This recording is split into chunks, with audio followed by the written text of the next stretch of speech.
Assalamualaikum warahmatullahi wabarakatuh.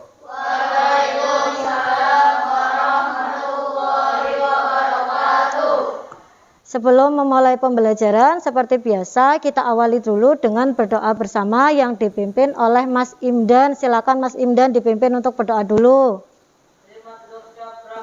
Ya Rabbal Alamin. Terima kasih. Mudah-mudahan dengan kita tadi membaca doa bersama, pembelajaran kali ini bisa berjalan dengan lancar dan kalian juga bisa memahami semua materi yang akan kita bahas pada hari ini. Amin. Kalau sehat, coba sekarang kita ucapkan rasa syukur kita karena kita sudah diberi kesehatan. Kita bersama-sama baca hamdalah. Alhamdulillah. Alhamdulillah. Jadi bentuk syukur kita karena kita sudah diberi kesehatan, maka kita harus mengucap syukur dengan bacaan hamdalah. Alhamdulillah. Sekarang kita absen dulu. Adam Abdullah. Yang terakhir Muhammad Alvin Riyadi. Masuk? Ada ini. Nah, sebelum memulai pembelajaran dipersiapkan buku paket. Silakan dipersiapkan buku paketnya. LKPD-nya yang sudah Bu Ina bagikan. Materi yang kemarin kita bahas, selain kita membahas kondisi masyarakat Madinah, ternyata yang kedua mengenai hijrahnya Nabi Muhammad. Sudah ya? Kalau sudah, coba Bu Ina pengen tahu ya, seberapa tahu sih kalian bisa menjawab soal pretest ini? Yang sudah atau yang mau menjawab soal nomor 1, angkat tangannya. Angkat tangannya. Ini dulu. Siapa Mbak namanya ya? Bu Ina lupa. Oh iya, Linatun. Coba soal nomor 1, apa jawabannya?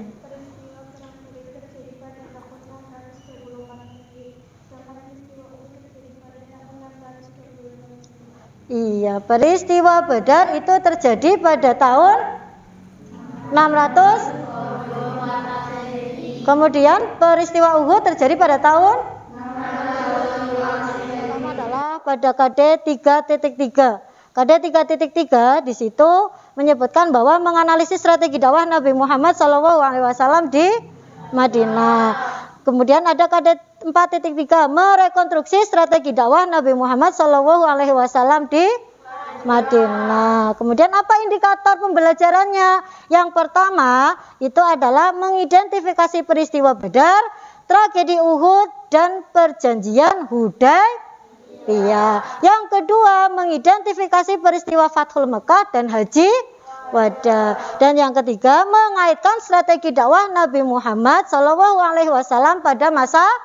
Nah, sekarang tujuan pembelajarannya. Nah, untuk tujuan pembelajaran yang akan kalian dapatkan pada materi hari ini yang nanti akan kita bahas ya.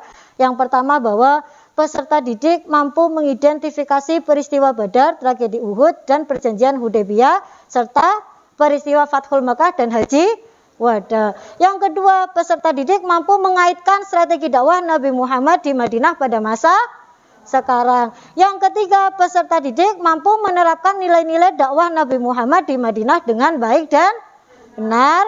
Yang keempat, melalui proses pembelajaran dan perenungan, siswa mampu menunjukkan sikap bijaksana.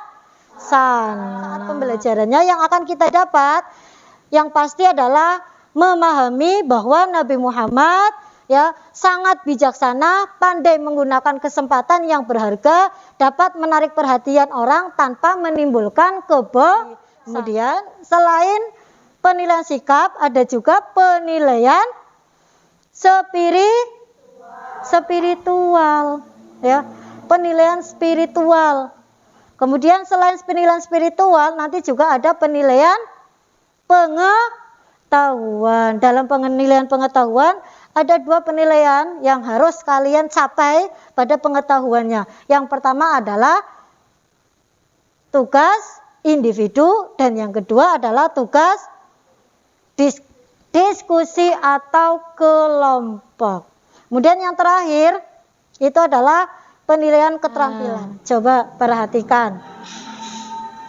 Tayangan film The Message yang berkaitan dengan materi kita hari ini. Silakan kalian amati. Nah, setelah kalian mengamati video tersebut, coba apa yang perlu kalian tanyakan dari penayangan video tadi? Angkat tangannya.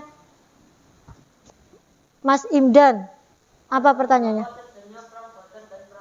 Oh, pada tahun berapa terjadinya perang Badar dan perang Uhud? Jadi peristiwa perang Badar itu terjadi pada tahun 624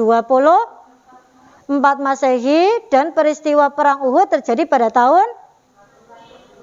Dan untuk lebih memahami lagi tentang materi yang ada di video tersebut yang sudah kalian amati, coba sekarang kalian buka buku paket kalian di halaman 81. Diperhatikan. Tadi kalian sudah membaca ya, membaca mengenai peristiwa Badar. Tadi juga sudah menyaksikan video tayangan dalam film The Message. Di situ sudah diperlihatkan bagaimana ketika kaum muslimin menghadapi orang-orang Quraisy ya dalam perang Badar. Nah, dalam perang Badar itu dikisahkan penyebab perang Badar itu terjadi karena rasa iri dengki kaum Quraisy terhadap keberhasilan dakwah Nabi Muhammad di kota Madinah. Kemudian perang ini terjadi pada tanggal 17 Ramadan 624 Masehi. Berapa jumlah kaum muslimin saat itu? Kemudian orang Quraisy berjumlah, perang Badar dimenangkan oleh pihak kaum muslimin. Nah, setelah itu, setelah perang Badar dimenangkan oleh pihak kaum muslimin, 1 tahun berikutnya orang-orang Quraisy itu memiliki rencana. Apa rencana yang dilakukan oleh orang-orang Quraisy? Orang-orang Quraisy ingin membalas kekalahan dalam perang Badar, sehingga jumlah pasukannya itu ditambah orang-orang Quraisy. Berapa jumlah pasukan orang Quraisy saat itu dalam perang Uhud?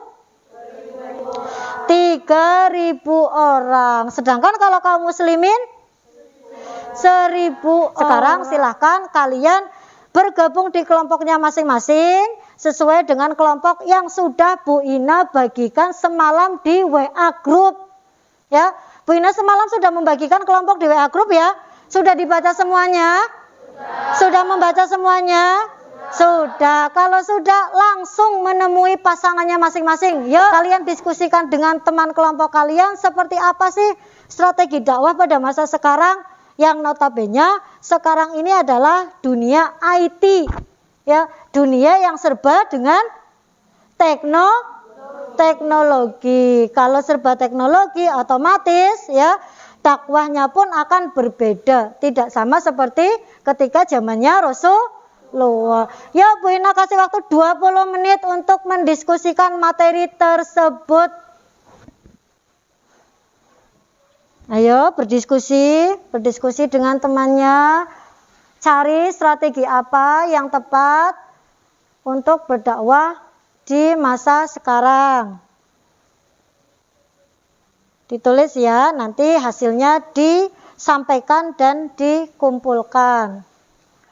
Nah, tadi kalian sudah mendengarkan presentasi dari kelompok 1. Adakah di antara kalian yang mau menanggapi atau mau memberi pertanyaan terhadap kelompok 1? Siapa? Oh iya, siapa ya Mas namanya? Iya, Ahmad Marzuk Arifin. Coba apa pertanyaannya untuk kelompok 1? Salah satu contoh dakwah dengan menggunakan internet. Iya, untuk kelompok 1 tadi sudah dengar pertanyaannya? Apa pertanyaannya tadi? Apa? Iya, betul sekali, contoh berdakwah melalui internet. Yang mau menjawab kelompok 1 siapa? Coba berdiri. Dengarkan ya Mas, jawaban dari kelompok 1. Contoh berdakwah melalui internet antara lain bisa menggunakan YouTube sebagai sarana berdakwah atau misalnya menulis artikel yang berkaitan dengan materi agama Islam. Iya, betul sekali. Mungkin kita bisa menggunakan konten YouTube ya. Di situ kan kalau kita buka internet, buka YouTube, kita kan banyak juga melihat tayangan-tayangan para dai yang berdakwah menyampaikan ajaran agama Islam. Kemudian Yang kedua apa tadi? Menulis artikel. Menulis artikel yang isinya masih terkait dengan ajaran agama Islam. Pokoknya menyampaikan sesuatu yang positif ya di internet, apapun itu tulisannya, kalau itu memang mengandung ajakan yang baik atau kebaikan, itu bisa dikatakan sebagai ya. Terima kasih untuk yang sudah mempresentasikan hasil diskusinya. Coba untuk selanjutnya ya. Karena tadi untuk diskusi kita sudah selesai, kemudian Bu Ina minta tolong tadi tugas yang di LKPD dan lembar diskusinya, coba silakan kalian kumpulkan, mau menyimpulkan tentang pembelajaran pada hari ini. Ayo, siapa Mbak namanya? Apa yang dapat kamu simpulkan?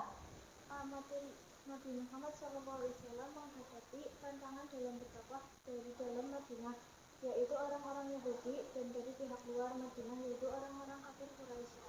Peristiwa pertentangan dari kedua belah pihak menimbulkan beberapa peristiwa diantaranya peristiwa Badar dan Uhud, perjanjian Hudaybiyah dan peristiwa Fathul Mekah.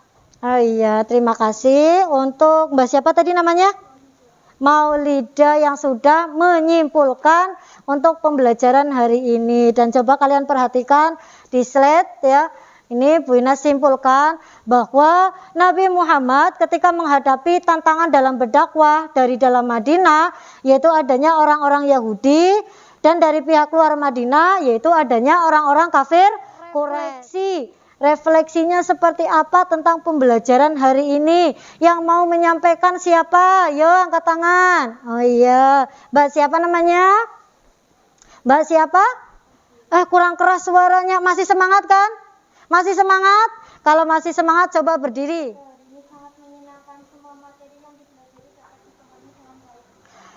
Bahwa pembelajaran hari ini menurut kamu apa? Karena kalian sudah memahami materi yang Bu Ina sampaikan dari awal sampai akhir ya.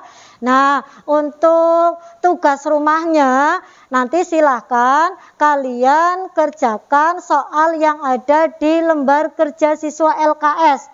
Ya, nanti kerjakan soal yang di halaman 35 yang pilihan ganda poin A dan yang isi poin B. Nanti untuk pengiriman jawabannya kalian boleh mengirimkan jawaban di classroom kelas kalian, yaitu di classroom kelas 71. Nah, sudah semuanya? Kalau sudah silakan Mas Imdan dipimpin berdoa dulu.